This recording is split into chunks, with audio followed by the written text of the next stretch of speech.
আপনি গো ঘটনা কি? কি করবো আর পানি আল্লাহ। আর পানি। দেখেন আমাদের এদিকে, আমার মনে হয় এর আগের মাসে, মনে হয় পুরা মাসই রুমের মধ্যে, বাড়ির মধ্যে এরকম পানি। তারপরে হচ্ছে, যাক, ওই মাস তো গেল। ভাবলাম তো ঠিক আছে, মনে হয় বৃষ্টি আর হবে না, পানি আর এভাবে উঠবে না, কিন্তু গতকাল রাতের বৃষ্টিতে, না রাতে কেন, দিনে, গতকাল দিনের বেলার বৃষ্টিতে, রাত বৃষ্টি হয়েছে। রাতেও হয়েছে কিন্তু ওইভাবে না আর কি। দিনের বেলা যে বৃষ্টিটা হয়েছে, দিনের বেলা বৃষ্টিতেই পানির অবস্থা একদম খারাপ। এই যে দেখেন আর আমাদের এই অবস্থা, আর আমি ভাবতেছি নোয়াখালী, ফেনী, তারপর হচ্ছে কুমিল্লার কি যে একটা করুণ অবস্থা। নিউজ ফিডে ঘুরলে, ফেসবুকে ঢুকলে বোঝা যায় যে তারা কতটা কষ্টে আছে। ঠিক আছে। সবাই ওদের পাশে দাঁড়াবেন। হ্যাঁ, সবাই যারা পারেন, যাদের সামর্থ্য আছে, যাদের সামর্থ্য না থাকলেও অর্থ দিয়ে না পারেন, মানে শ্রম দিয়ে হলেও তাদের পাশে দাঁড়াবেন। ঠিক আছে, যতটুকু পারেন তাদেরকে উদ্ধারের চেষ্টা করবেন। অনেক মানুষ দেখলাম যে গত পশু পাখি এগুলো ভেসে চলে যাচ্ছে। ঠিক আছে, মানুষ তো আছেই, মানুষের কথা তো আর কি বলবো বলেন। কত ঘর বাড়ি, কতজনের সাজানো সংসার।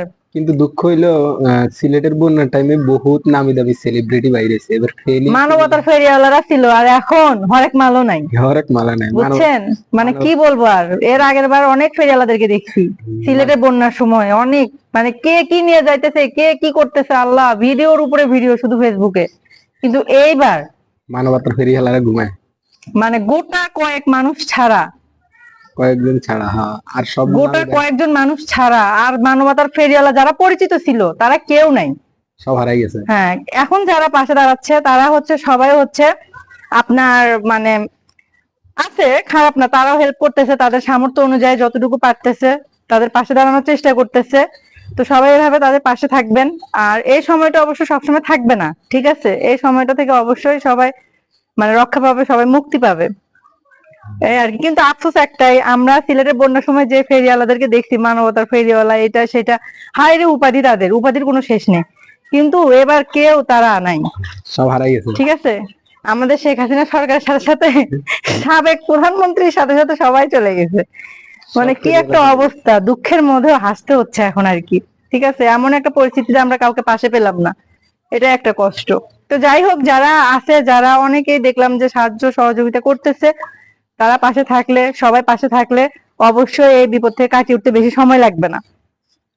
আর আমার বাড়ির অবস্থা আর কি বলবো, ওইটা না বললেই না। এই যে এটা হচ্ছে আমাদের বাসা, কিন্তু ঠিক আছে, দেখেন পানির অবস্থা দেখেন। যে পরিমাণ পানি আপনাদের বলে বোঝানো যাবে না। এত উঁচু বাসাতেও পানি এরকম, তাহলে নিম্ন এলাকার কি অবস্থা বলেন। এত পানি আসলো কোত্থেকে? ইন্ডিয়া ইন্ডিয়া লারা কল ছাড়ি দিছে। সেটা তো বুঝছি, গেট খুলে দিছে ফারাক্কা। হ্যাঁ, ফারাক্কা খুলে দি দেশের পঙ্গু বানা লাইছে। কি একটা অবস্থা। পানি এমনি আমাদের অভাব নাই, যখন পানি লাগে তখন পানি দেয় না। ঠিক আছে, যখন দেখবেন যে ফসলের জমি নষ্ট হয়ে যাচ্ছে পানির অভাবে, তখন তাদেরকে অনুরোধ করলে তারা পানি দেয় না। আর এখন পানি লাগবে না, ওরা আমাদেরকে দিচ্ছে। হুম,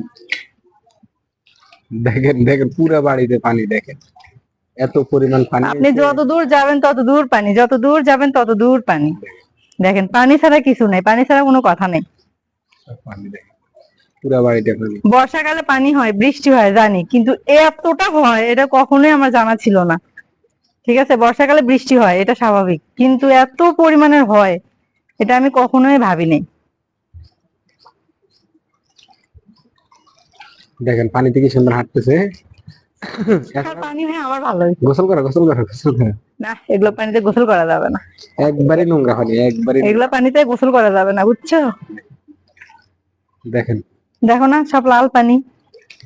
এত পানি হয়েছে, এবারকার মতো পানি মনে হয় আর কখনো হয়নি। দেখ, সবাই ভালো থাকবেন, সুস্থ থাকবেন, আমাদের জন্য দোয়া করবেন, ফেনীবাসী নোয়াখালীবাসীর জন্য দোয়া করবেন। বন্যা দুর্গত এলাকার জন্য সবাই দোয়া করবেন, সবাই যে যেখান থেকে পারেন, যেভাবে পারেন তাদের পাশে দাঁড়ানোর চেষ্টা করবেন।